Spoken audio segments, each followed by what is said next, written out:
First ನಾನು ಯಲ್ಲಮ್ಮ ದೇವಸ್ಥಾನಕ್ಕೆ ಹೋಗಿದ್ದೆ. ಹೋಗಿ ಬಂದ ತಕ್ಷಣನೇ ನಂಗೆ ಕಾಲ್ ಬಂತು ಗುರುಮೂರ್ತಿಯವ್ರ ಕಡೆಯಿಂದ.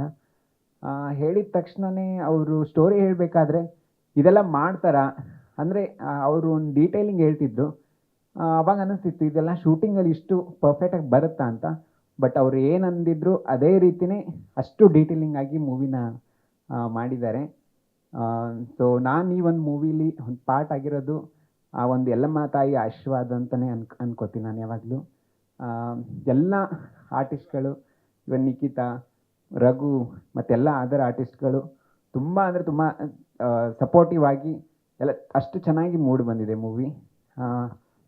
ಪ್ರವೀಣ್ ಸರ್ಗೂ ಧನ್ಯವಾದಗಳು. ಸೊ ಎಲ್ಲರಿಗೂ ಇಲ್ಲಿ ನೆರೆತಿರ್ತಕ್ಕಂಥ ಎಲ್ಲ ಮೀಡಿಯಾದವ್ರಿಗೂ ನನ್ನ ಹೃತ್ಪೂರ್ವಕ ವಂದನೆಗಳನ್ನ ಹೇಳ್ತಾ ಧನ್ಯವಾದಗಳು. Thank you very much.